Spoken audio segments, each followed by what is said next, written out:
جب کوئی پکارنے والا مجھے پکارتا ہے تو میں اس کی دعا قبول کرتا ہوں، تو ان کو چاہیے کہ میرے حکموں کو مانیں اور مجھ پر ایمان لائیں تاکہ نیک رستہ پائیں۔ سورۃ البقرہ۔ بسم اللہ الرحمن الرحیم۔ شروع اللہ کے نام سے جو نہایت مہربان رحمت والا ہے۔ السلام علیکم ورحمۃ اللہ وبرکاتہ۔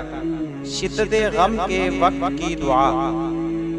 حضور اکرم صلی اللہ علیہ وآلہ وسلم پریشانی کے وقت دعا مانگتے تو یہ کہتے: لا الہ الا اللہ العظیم الحلیم، لا الہ الا اللہ رب العرش العظیم، لا الہ الا اللہ رب السماوات ورب الارض ورب العرش الکریم، لا الہ الا اللہ العظیم الحلیم، لا الہ الا اللہ رب العرش العظیم، لا الہ الا اللہ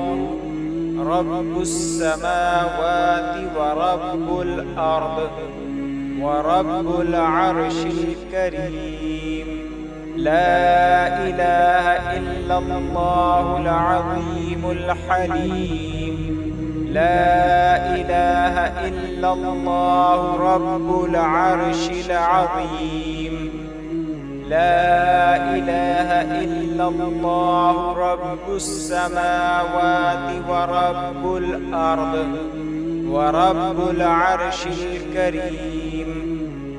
ترجمہ: اللہ کے سوا کوئی معبود نہیں جو بڑی عظمت والا بردبار ہے۔ اللہ کے سوا کوئی معبود نہیں جو بڑے عرش کا مالک ہے۔ اللہ کے سوا کوئی معبود نہیں جو مالک ہے آسمانوں کا اور زمین کا، اور مالک ہے عزت والے عرش کا۔ صحیح بخاری حدیث نمبر 6345۔ جزاکم اللہ خیرا۔ Please subscribe my channel for more videos.